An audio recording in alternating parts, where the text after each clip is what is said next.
Hey, BG, thanks for joining us. We're going to start with Jeff Metcalf and then Alex Simon.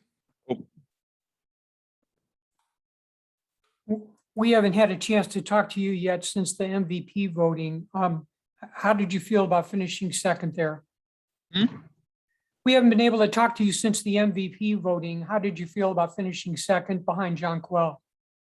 No, JJ had a great year. From the jump, from the first game. I mean, she's been balling. She's worked really hard for this. So, I called it the other day and congratulated her. I told her I was happy for her. So fellow big got it. So, I'm happy. And second is the highest for you. So, I mean, people recognize what you've done this year too. Yeah. No, I mean, it feels good knowing that people recognize it. So, next year will be another year. Shoot for it again. It's a little bit different this time with Liz coming off the bench. How is that different for you? And what did you guys say to each other after you had those back-to-back three-pointers the other day?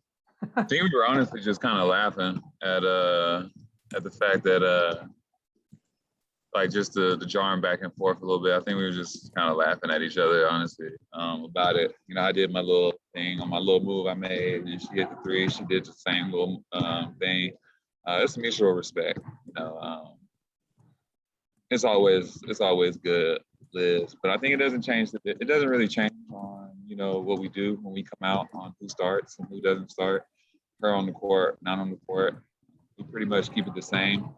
But I love that shit. I'm glad she did it when she made the three. It makes it exciting. It makes it fun. If I'm watching the game, I want to see stuff like that. Do you feel like that game was right there for you guys and just a few things turned it their way that you guys could do that tonight to even this thing? Yeah, definitely. I definitely thought that the game was right there for us. So make a couple little changes and be a different outcome. We'll go to Alex Simon and then to Nancy Armour. Hi, Brittany. When you talked about Liz not playing much, I actually would wonder, you play out, Sandy got you 4 great minutes of rest. I'm sure they felt wonderful to not have those couple minutes to get a breather. But when Vegas, without having Liz taking up big minutes, is throwing different bodies at you and having maybe a little bit fresher players that they can throw, is that more challenging to go against if it's kind of shorter spurts of people, but they're fresher for those spurts in those games? No, it's nothing that I don't think a team hasn't tried before. It's kind of hard to reinvent the wheel.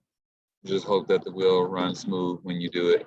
But it doesn't really change it, honestly. It's still the same. Still the same thing. Still, the way I play, it's still the same. Yeah, everybody kind of knows how to guard you at this point after your time in the league, I'm sure, and has tried everything. Everybody has their ways of trying. With the offensive rebounding that Vegas was able to get, the number might not be high, but you guys probably feel like there was a lot of defensive rebounds that you guys weren't able to corral, whether they got the rebound itself or the ball went out of bounds and stayed on the Vegas end. Is that kind of the thing, as you guys have looked at the film, that stands out as one of the biggest areas where you missed chances to keep the score for Vegas a little lower last game? Definitely. Hello, Lon. I see Lon's over here right now thrusting the ball.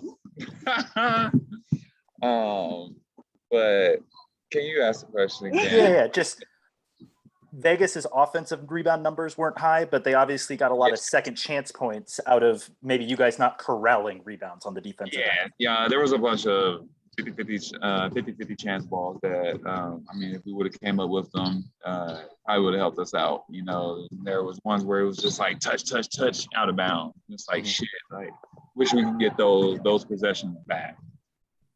Thanks, Brittany. Appreciate it. We'll go to Nancy Armour and then to Paul Richardson.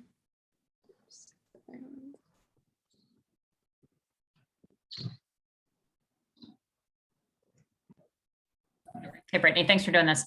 I've got a kind of off-topic question or off the games.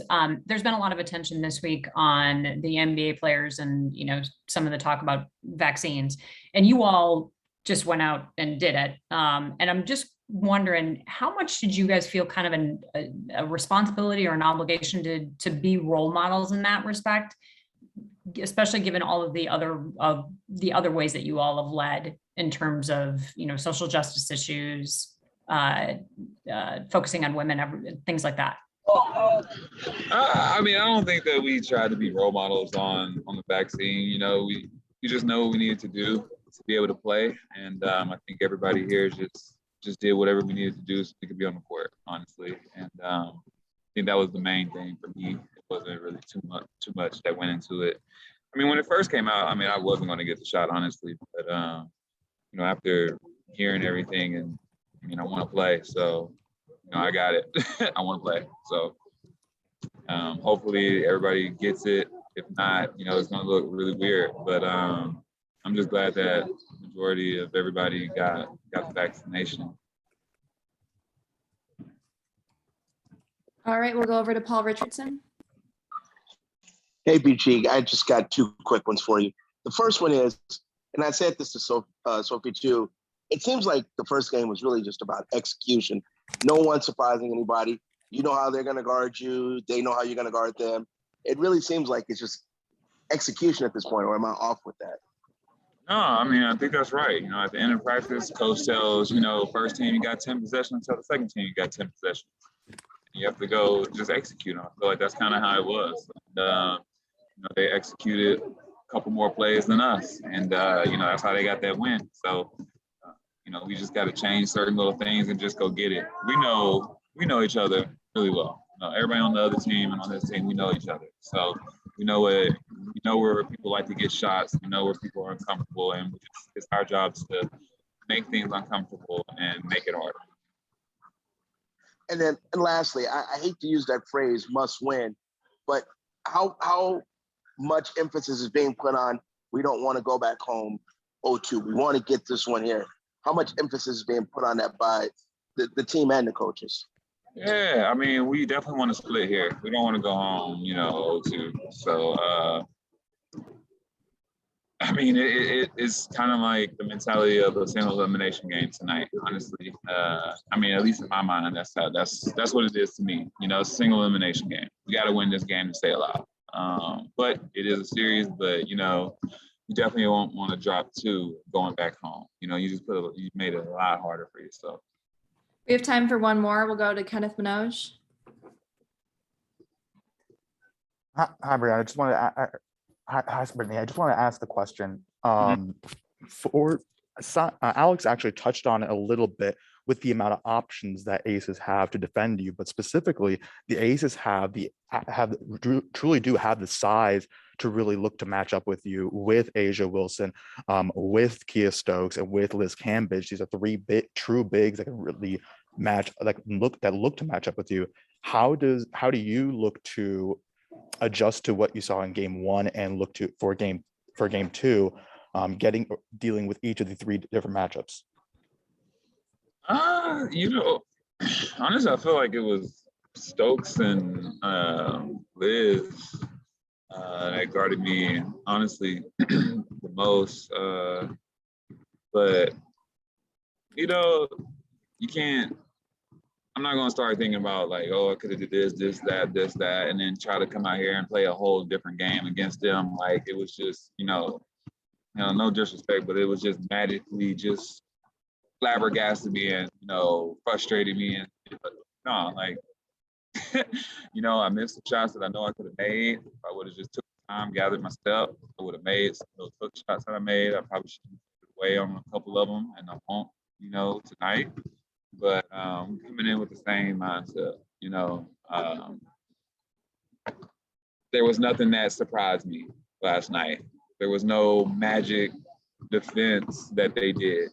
They doubled. They normally don't. They do now. I've seen the double team 1,000 different ways. It's us knocking down shots and me getting deep posts. That's all it is. There's no new thing I got to do. There's no nothing. Like, same old thing. All right, thanks, Brittany. Cool.